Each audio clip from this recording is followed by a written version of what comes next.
Hello friends, स्वागत है आपનું મારા રસોડાના કાઠિયાવાડી સ્વાદમાં। હું ભાવનાબેન રાઠોડ। તો પાઉંભાજી બનાવવા માટે ગેસ ઉપર કુકર મૂકેલું છે। આજે આપણે પાઉંભાજી કુકરમાં જ બનાવવાની છે, તો બધું પ્રોસેસ આપણે કુકરમાં જ કરશું। તો ભાજી બનાવવા માટે આપણે કુકરમાં 1/4 કપ જેટલું તેલ મૂકશું। આ ભાજી બનાવવા માટે આપણે કોઈ અલગથી પ્રોસેસ કરવાની નથી, માત્ર 10 જ મિનિટમાં પાઉંભાજી તૈયાર થઈ જશે। તો કુકરમાં તેલ ગરમ થઈ ગયું છે। અહીંયા મેં 8 કળી લસણની અને સાથે એક નાનો ટુકડો આદુનો ક્રશ કરીને લીધેલો છે। તેલમાં ઉમેરી દેશું।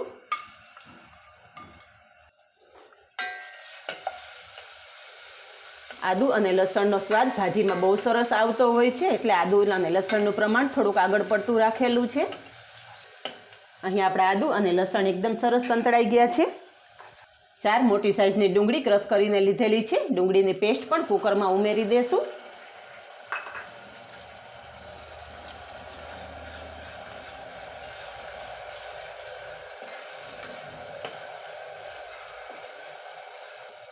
ડુંગળી પણ તેલ અલગ પડે ત્યાં સુધી સાંતળી લેશું। ઘણા લોકો લસણ અને ડુંગળી નથી ખાતા। જો તમારે જૈન પાઉંભાજીની રેસીપી જોવી હોય તો કમેન્ટ કરીને જણાવજો, જેથી હું તમારી સાથે જૈન પાઉંભાજીની રેસીપી પણ શેર કરીશ। તો અહીંયા થોડી જ વારમાં તમે જોઈ શકો છો કે ડુંગળીમાંથી પણ તેલ અલગ પડવા માંડ્યું છે। 4 મોટી સાઈઝની ટમેટાની પ્યુરી કરીને રાખેલી છે, તો ટમેટાની પ્યુરી પણ આપણે ડુંગળીને લસણની ગ્રેવી સાથે મિક્સ કરી દઈશું।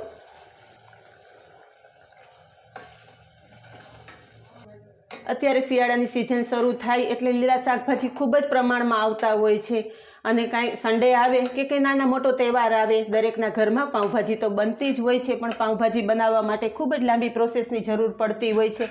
અલગથી શાક બાફવું, અલગથી વઘાર કરવો અને બધી ખૂબ જ માથાકૂટનું કામ આજે તમારા માટે હું 10 મિનિટમાં તૈયાર કરી દઈશ। તો અહીં આપણી ડુંગળી અને ટમેટાની ગ્રેવી ઉકળે ત્યાં સુધીમાં આપણે ડુંગળી ટમેટાની ગ્રેવી સાથે ઉમેરવા માટે મસાલા પેસ્ટ તૈયાર કરી લઈએ। તો મસાલા પેસ્ટ બનાવવા માટે અહીંયા એક બાઉલમાં 2 મોટી ચમચી લાલ મરચું પાવડર ઉમેરશું। લાલ મરચું પાવડર તમારા સ્વાદ મુજબ વધારે કે ઓછું કરી શકો છો। અડધી ચમચી હળદર, 1 મોટી ચમચી ધાણા જીરું અને 3 ચમચી પાઉંભાજી મસાલો ઉમેરશું। બધો જ મસાલો ઉમેર્યા પછી થોડું પાણી નાખી અને મસાલા પેસ્ટ તૈયાર કરી લેશું। આ રીતે મસાલા પેસ્ટ તૈયાર કરવાથી મસાલા બિલકુલ બળતા નથી અને એકદમ સરસ કલરફુલ આપણી ભાજી તૈયાર થશે।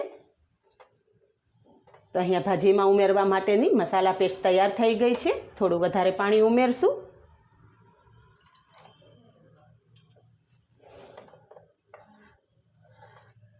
મસાલા પેસ્ટ તૈયાર થઈ ત્યાં સુધીમાં આપણી ડુંગળી ટમેટાની ગ્રેવી પણ તૈયાર થઈ ગઈ છે। ચેક કરી લઈએ। અહીંયા થોડી જ વારમાં તમે જોઈ શકો છો કે આપણા ડુંગળી ટમેટાની ગ્રેવી એકદમ સરસ સંતળાઈ ગઈ છે અને ગ્રેવીમાંથી તેલ પણ અલગ પડી ગયું છે। ડુંગળી ટમેટા એકદમ સારી રીતે સંતળાયેલા હોવા જોઈએ, તો જ પાઉંભાજીનો પ્રોપર સ્વાદ આવશે। હવે આપણે જે મસાલા પેસ્ટ તૈયાર કરીને રાખેલી છે એ મસાલા પેસ્ટ ઉમેરી દેશું। મસાલા પેસ્ટ પણ આ રીતે ડુંગળી ટમેટા સાથે જ સાંતળી લેવાની છે, અને એ જ બાઉલમાં મસાલો રહેલો છે, તો થોડું પાણી નાખી અને મસાલા પેસ્ટ પણ વેસ્ટ નહીં જવા દેતા પાછી ઉમેરી દેશું।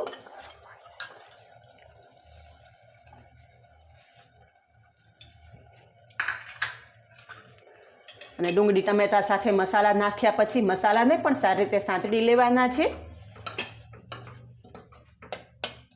એકાદી મિનિટ કુકર ઉપર ઢાંકણ ઢાંકી દેશું, જેથી મસાલા પેસ્ટ એકદમ સરસ સંતળાઈ જાય અને કુકરમાંથી ડુંગળી અને ટમેટાની ગ્રેવી બહાર ના ઉડે। થોડી વાર પછી પેસ્ટ જોઈ લઈએ। તો અહીંયા તમે જોઈ શકો છો કે મસાલા પેસ્ટ ડુંગળી ટમેટા સાથે એકદમ સરસ સંતળાઈ ગઈ છે અને તેલ પણ અલગ પડી ગયું છે।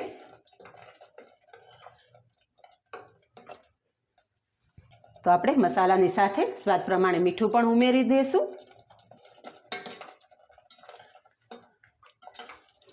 તો બધું મિક્સ થઈ ગયું છે। હવે આવે છે વેજીટેબલનો વારો। તો વેજીટેબલમાં મેં અહીંયા 2 મોટી સાઈઝના બટેકા સમારીને લીધેલા છે, બટેકા ઉમેરી દઈશું। સાથે નાનું ફ્લાવર સમારીને લીધું છે, ફ્લાવર, 1 મીડિયમ સાઈઝનું ગાજર, 1 નાની સાઈઝનું કેપ્સિકમ અને 1 કપ વટાણા લીધેલા છે, વટાણા પણ ઉમેરી દઈશું। પાઉંભાજીનો એકદમ નેચરલ કલર લાવવા માટે અહીંયા અડધું બીટ છીણીને લીધેલું છે, તો બીટ પણ ઉમેરી દઈશું. બજારમાં મળતી પાઉંભાજીમાં એ લોકો કલરનો ઉપયોગ કરે છે, પણ આજે આપણે કલરનો ઉપયોગ કર્યા વગર એકદમ લાલ ચટક પાઉંભાજી તૈયાર કરશું. તો બધા જ વેજીટેબલ આપણે ગ્રેવી સાથે સારી રીતે મિક્સ કરી લેશું.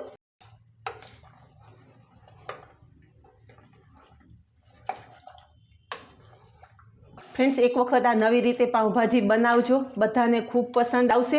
અને તમારા ઘરમાં તમે કઈ રીતે પાઉંભાજી બનાવો છો એ પણ મને કમેન્ટ કરીને જણાવજો. અહીંયા તમે જોઈ શકો છો કે બધા જ વેજીટેબલમાં ડુંગળી અને ટમેટાની ગ્રેવીનું એકદમ સરસ કોટિંગ આવી ગયું છે. તો આપણે આ પાઉંભાજીમાં એક સિક્રેટ વસ્તુ ઉમેરીએ છીએ. સિક્રેટ વસ્તુ છે આપણું દેશી ઘી.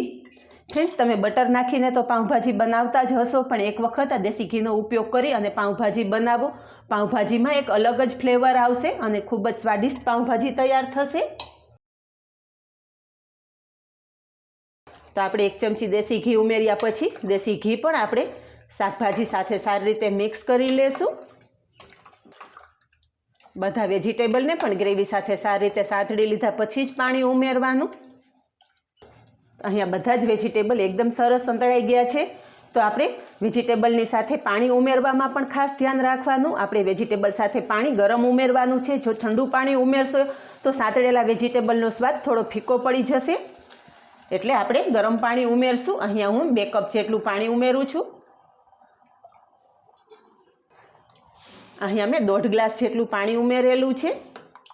જો તમારે ગ્રેવીમાં અલગથી રસો કરવો હોય અને પાણી ઓછું ઉમેરવું હોય તો ઉમેરી શકો છો, પણ આજે આપણે એકી સાથે જ પાઉંભાજી બનાવીએ છીએ એટલે પાઉંભાજીની ગ્રેવીનું પણ પાણી અત્યારે આપણે શાકમાં ઉમેરી દીધું છે. ઢાંકણ ઢાંકી અને 3 થી 4 વિસલ થવા દેશું. તો કુકરનું ઢાંકણ પેક કરી દીધું છે.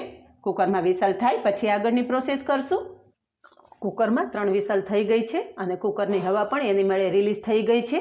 કુકર ખોલી અને ચેક કરી લેશું. વાવ, તમે જોઈ શકો છો કે આપણી ભાજીનો કલર એકદમ સરસ આવેલો છે. આ નવા સ્વાદ સાથેની સબ્જી પણ કહી શકો તમે. જો તમારે રોટલી સાથે ખાવી હોય, નવા સ્વાદ સાથેની આ સબ્જી પણ રોટલી સાથે ખાઈ શકો છો. પણ આજે તો આપણે ભાજી બનાવીએ છીએ, તો આપણે તૈયાર થયેલું શાક મેશ કરી લેશું. અહીંયા પાઉંભાજી મેસરથી આ રીતે આપણે મેશ કરી લેશું અને ભાજી તૈયાર કરી લેશું.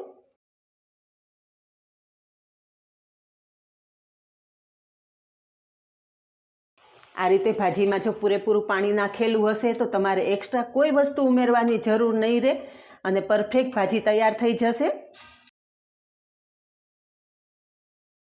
અહીંયા ભાજી મેશ કરી લીધી છે અને ભાજીની કન્સિસ્ટન્સી તમે જોઈ શકો છો કે પરફેક્ટ ભાજી તૈયાર થયેલી છે. તો ભાજી ઉપર થોડી સાઈન આવે એના માટે આપણે એક વઘાર કરશું. કુકર સાઈડ પર રાખી દેશું અને વઘારિયામાં તેલ મૂકશું. તો વઘારિયામાં તેલ ગરમ કરવા મૂકેલું છે. તેલની સાથે અડધી ચમચી ઘી પણ મિક્સ કરી લેશું. તો ફ્રેન્ડ્સ, એક વખત તમે આ રીતે ઘી અને તેલ મિક્સ કરેલી ભાજી બનાવો. તમે બટરવાળી ભાજી ભૂલી જાઓ એટલી ટેસ્ટી આ ભાજી તૈયાર થશે. અહીંયા તેલ અને ઘી ગરમ થઈ ગયા છે. થોડી હિંગ મૂકશું અને ગેસની ફ્લેમ બંધ કરી દઈશું. અને જો આપણું તેલ થોડું ઠંડુ થયા પછી 1 ચમચી કાશ્મીરી લાલ મરચું ઉમેરશું. કાશ્મીરી લાલ મરચું ઉમેરવાથી સબ્જીનો કલર એકદમ સરસ આવશે. અને તૈયાર થયેલો વઘાર આપણે ભાજી ઉપર રેડી દઈશું.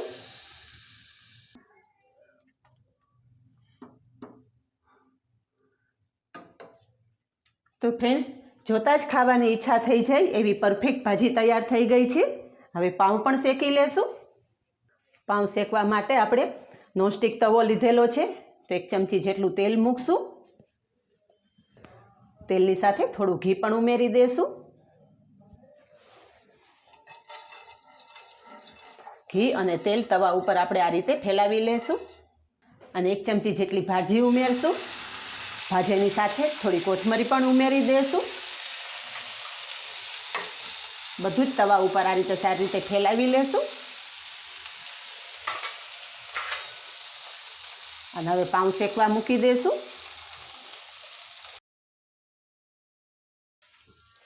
પાઉં પલટાવી લેશું. તો અહીંયા બંને બાજુ પાઉં એકદમ સરસ શેકાઈ ગયા છે, તમે જોઈ શકો છો. શેકાયેલા પાઉં આપણે પાઉંભાજી પ્લેટમાં કાઢી લેશું.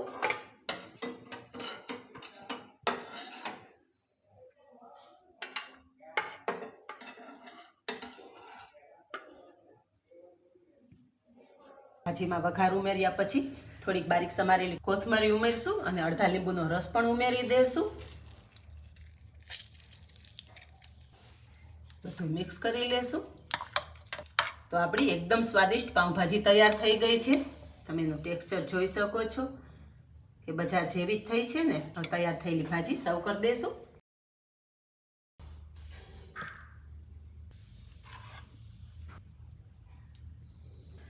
ભાજી ઉપર થોડું બટર મૂકીને ગાર્નિશ કરશું. તૈયાર થયેલી પાઉંભાજી સાથે તમે અડદના પાપડ પણ સર્વ કરી શકો છો. તો મેં અત્યારે અડદના પાપડનું કોન બનાવી અને સર્વ કરેલું છે. તૈયાર છે માત્ર 10 જ મિનિટમાં તૈયાર થતી પાઉંભાજી. તો ફ્રેન્ડ્સ, એક વખત આ રીતે ચોક્કસ બનાવજો. અને આજે બસ આટલું જ. મળીએ નેક્સ્ટ વિડીયોમાં. ત્યાં સુધી બાય. Thank you.